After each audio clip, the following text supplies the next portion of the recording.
So hello dear student, कैसे हैं आप लोग। उम्मीद करते होंगे आप लोग मस्त होंगे। स्टूडेंट, आज के इस क्लास में हम लोग जानने वाले हैं यानी कि जो आपका साइंस है इसके मॉडल पेपर के। और मैं जितने भी क्वेश्चन कराऊंगा इसमें बिल्कुल आपको मोस्ट वीवीआई क्वेश्चन रहेंगे। तो वीडियो के अंत तक बने रहिएगा और चैनल पर नए होंगे तो चैनल को जरूर सब्सक्राइब कर लीजिएगा, क्योंकि मैं आप लोग के लिए जितने भी ऑब्जेक्टिव प्रश्न है मैं प्रण लिया हूं कि आप लोग का ऑब्जेक्टिव प्रश्न में कहीं से भी दिक्कत ना होना पाए।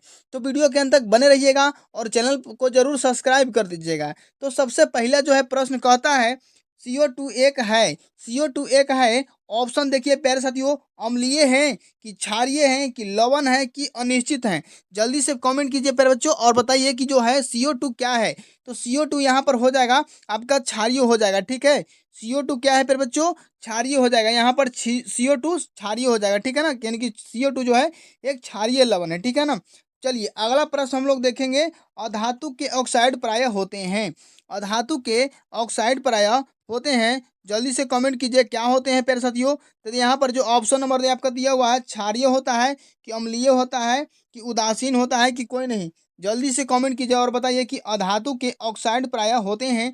तो दूसरा नंबर का जो हो जाएगा बी बिल्कुल करेक्ट हो जाएगा, अम्लीय होते हैं। याद रख लीजिएगा आप लोग, क्या होता है, अम्लीय होते हैं। अधातु के ऑक्साइड कैसा होते हैं, तो अम्लीय होते हैं प्यारे साथियों। ठीक है, अगला जो प्रश्न है तीसरा नंबर कहता है कि कॉपर पाइराइट यानी CuF2S2 अयस्क है। कॉपर पाइराइट किसका अयस्क है, तांबा का अयस्क है कि लोहा का अयस्क है कि सल्फर का अयस्क है कि इनमें से कोई नहीं। जल्दी से कमेंट कीजिए प्यारे बच्चों। तो प्यारे बच्चों यहाँ पर जो है तीसरा नंबर का जो हो जाएगा ए बिल्कुल करेक्ट हो जाएगा। यहाँ पर जो तांबा होगा, ठीक है ना, तांबा का है। तो ऑप्शन नंबर यहाँ पर इस ए मार लीजिएगा। ठीक है, चलिए हम लोग अगला प्रश्न की ओर देखेंगे। विद्युत अपघटन में ऑक्सीकरण होता है।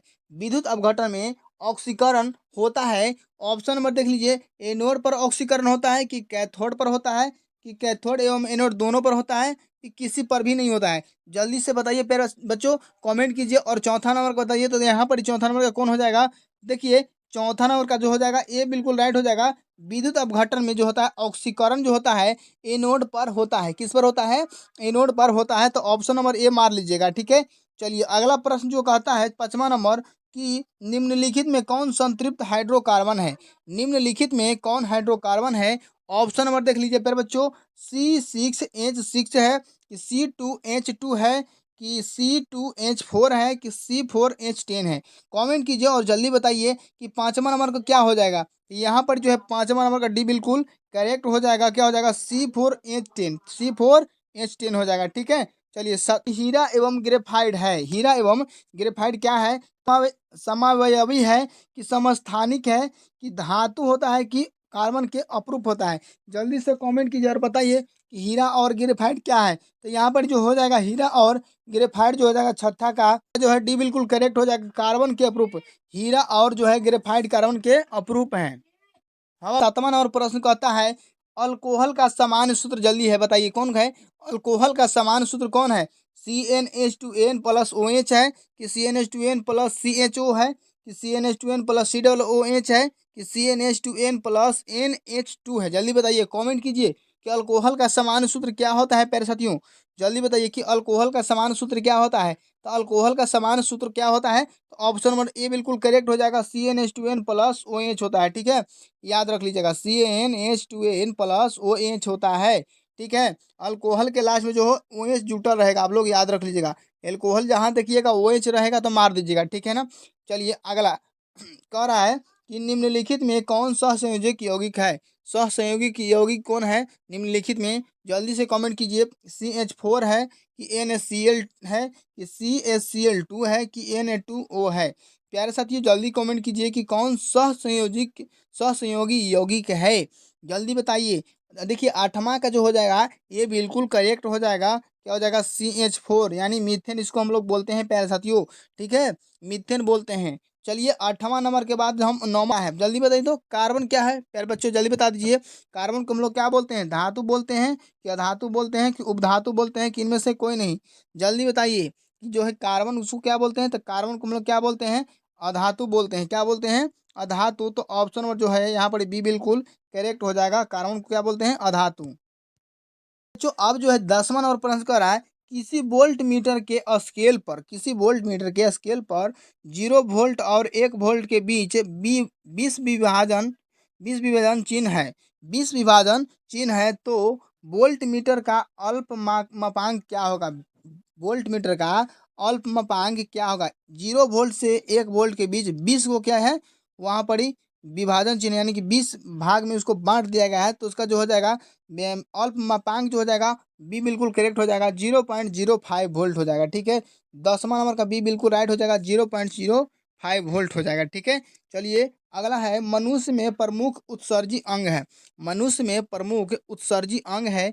ऑप्शन नंबर है, रक्त को कहा जाता है, कि श्वेत ग्रंथि को कहा जाता है, कि वृक्क को कहा जाता है, कि अग्नाशय को कहा जाता है। जल्दी कमेंट कीजिए प्यारे बच्चों, और जल्दी बताइए कि जो है मनुष्य में उत्सर्जी अंग किसको कहते हैं? तो यहाँ पर जो हो जाएगा ऑप्शन नंबर सी बिल्कुल करेक्ट हो जाएगा, वृक्क को कहते हैं। किसको कहते हैं प्यारे बच्चों? वृक्क को हम लोग कहते हैं। ठीक है, तो प्यारे बच्चों अगला प्रश्न कर रहा है, प्रकाश संश्लेषण के लिए निम्न में से कौन से कच्चे पदार्थ की आवश्यकता नहीं होती है? प्रकाश संश्लेषण के लिए निम्न में से कौन से कच्चे पदार्थ की आवश्यकता नहीं होती है? तो कार्बन डाइऑक्साइड की आवश्यकता नहीं होती है, कि ऑक्सीजन की आवश्यकता नहीं होती है, कि जल की आवश्यकता नहीं होती है, कि क्लोरोफिल की आवश्यकता नहीं होती है। जल्दी कमेंट कीजिए प्यारे बच्चों, और बताइए कि प्रकाश संश्लेषण के लिए निम्न में से कौन से कच्चे पदार्थ की आवश्यकता नहीं होती है? तो 12 नंबर का जो हो जाएगा यहाँ पर बी बिल्कुल करेक्ट हो जाएगा, ऑक्सीजन की जरूरत नहीं होती है। ठीक है ना, ऑक्सीजन की जरूरत नहीं होती है, तो बी बिल्कुल करेक्ट हो जाएगा, यहाँ पर मार लीजिएगा आप लोग। चलिए अगला जो कह रहा है, शरीर में सबसे छोटी रक्त वाहिनी है। शरीर में सबसे छोटी रक्त वाहिनी है। ऑप्शन में देख लीजिए, धमनी है, कि कोशिकाएं हैं, कि सीरा है, कि वैनाकेव है। जल्दी बताइए कि शरीर में सबसे छोटी रक्त वाहिका क्या होती है? तो शरीर में सबसे छोटी रक्त वाहिका जो होती है वैनाकेव होता है, वैनाकेव होता है, याद रख लीजिएगा। तो डी बिल्कुल करेक्ट हो जाएगा, आपको मार लीजिएगा। ठीक है, चलिए अगला देखते हैं, कह रहा है, अधिकतर अधिकतर पादप नियंत्रक उत्पन्न है। अधिकतर पादप नियंत्रक उत्पन्न है। ऑप्शन देख लीजिए, बढ़ते तने के अग्रभाग पर होता है, कि सॉरी, बढ़ते जड़ के अग्रभाग पर होता है, कि फ्लोएम की संवाहिनी नालियों पर होता है, कि ए और बी दोनों होता है? जल्दी बता दीजिए। तो यहाँ पर जो 14 है, 14 नंबर का बी सॉरी डी बिल्कुल राइट हो जाएगा, ए और बी दोनों हो जाएगा, क्योंकि जब आपका पादप नियंत्रक उत्पन्न होता है तो बढ़ते और अग्रभाग के तना पर और जड़ पर दोनों पर होता है। ठीक है, तो आप लोग डी मार लीजिएगा, ऑप्शन नंबर डी। चलिए अब जो प्रश्न है, 15 नंबर का है, पुष्पी पौधे में लैंगिक जनन किसके द्वारा होता है? पुष्पी पौधे में लैंगिक जनन किसके द्वारा होता है? ऑप्शन नंबर देख लीजिए, पतियों के द्वारा होता है, कि तनों के द्वारा होता है, कि फूलों के द्वारा होता है, कि बीज के द्वारा होता है? मेरे साथियों जल्दी कमेंट कीजिए और बताइए कि 15 नंबर का कौन हो जाएगा? तो 15 नंबर का सी बिल्कुल राइट हो जाएगा, फूलों द्वारा होता है। ठीक है ना, पुष्पी पौधे में लैंगिक जनन किसके द्वारा होता है? फूलों के द्वारा होता है, तो ऑप्शन मार लीजिएगा, यहाँ पर ही सी बिल्कुल करेक्ट हो जाएगा। ठीक है, चलिए अगला नंबर जो है, प्रश्न कहता है कि फूल का कौन सा भाग फल में बदलता है? फूल का कौन सा भाग फल में बदलता है? ऑप्शन नंबर देख लीजिए, पुंकेसर है, स्त्री केसर है, कि अंडाशय है, कि बीज है? तो फूल का कौन सा भाग फल में बदलता है? 16 नंबर का जल्दी बताइए। तो 16 नंबर का सी बिल्कुल करेक्ट हो जाएगा, अंडाशय। ठीक है ना, क्या हो जाएगा? अंडाशय जो है वो फल में बदलता है।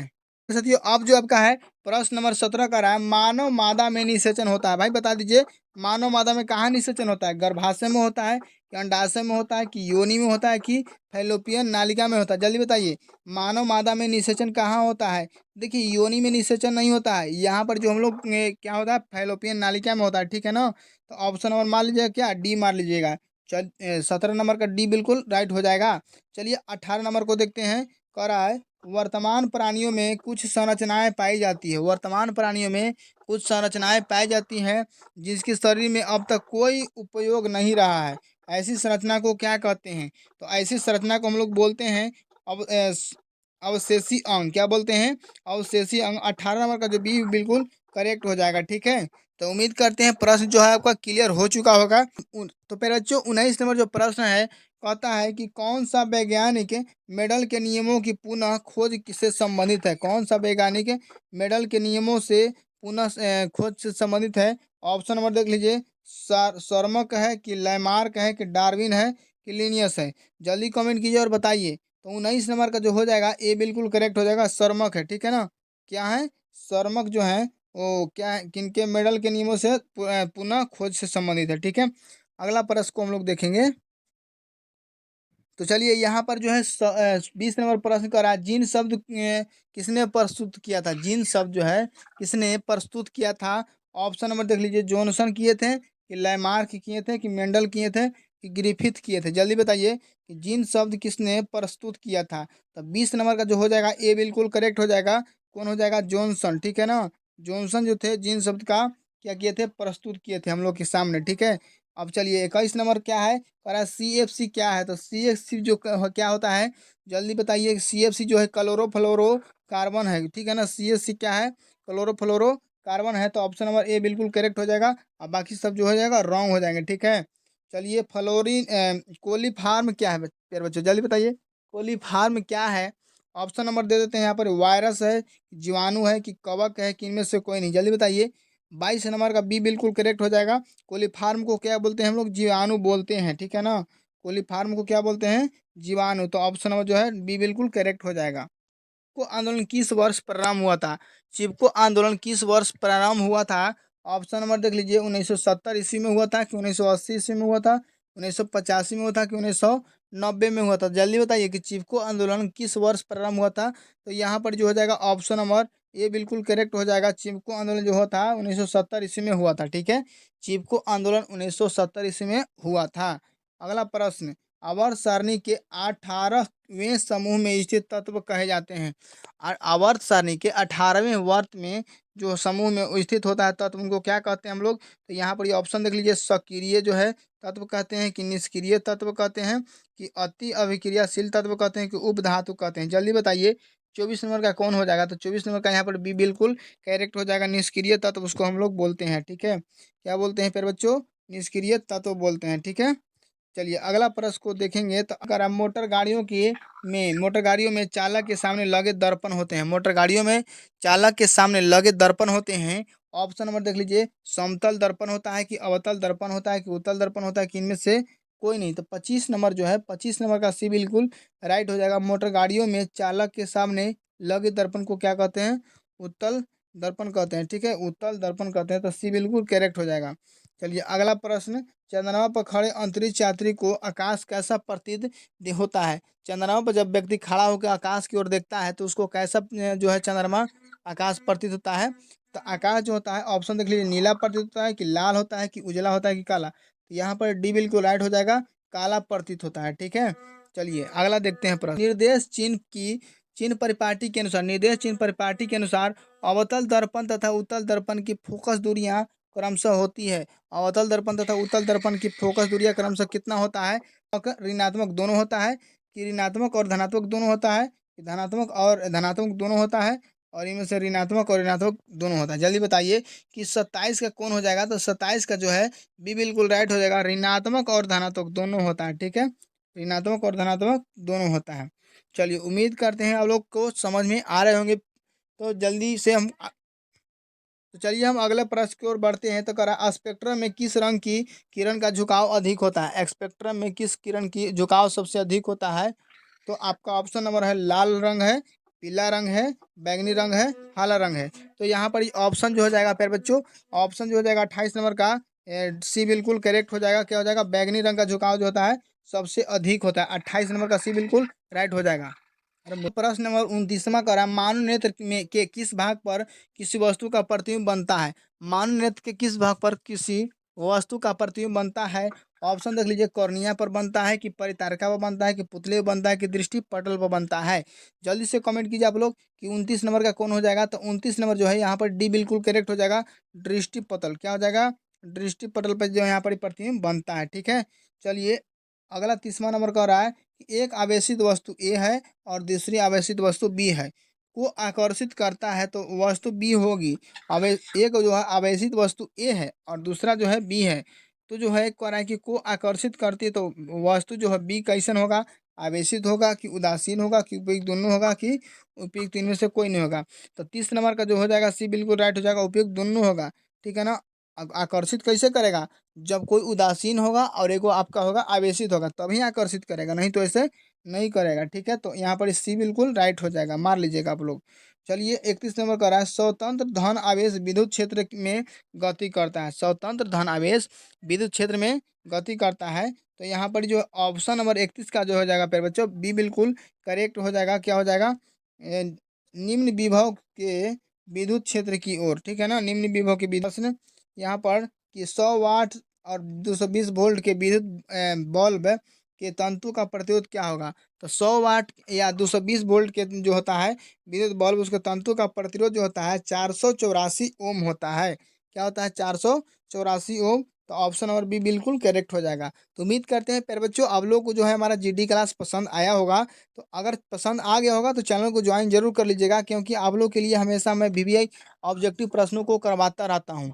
मिलते हैं नेक्स्ट वीडियो में। जय हिंद।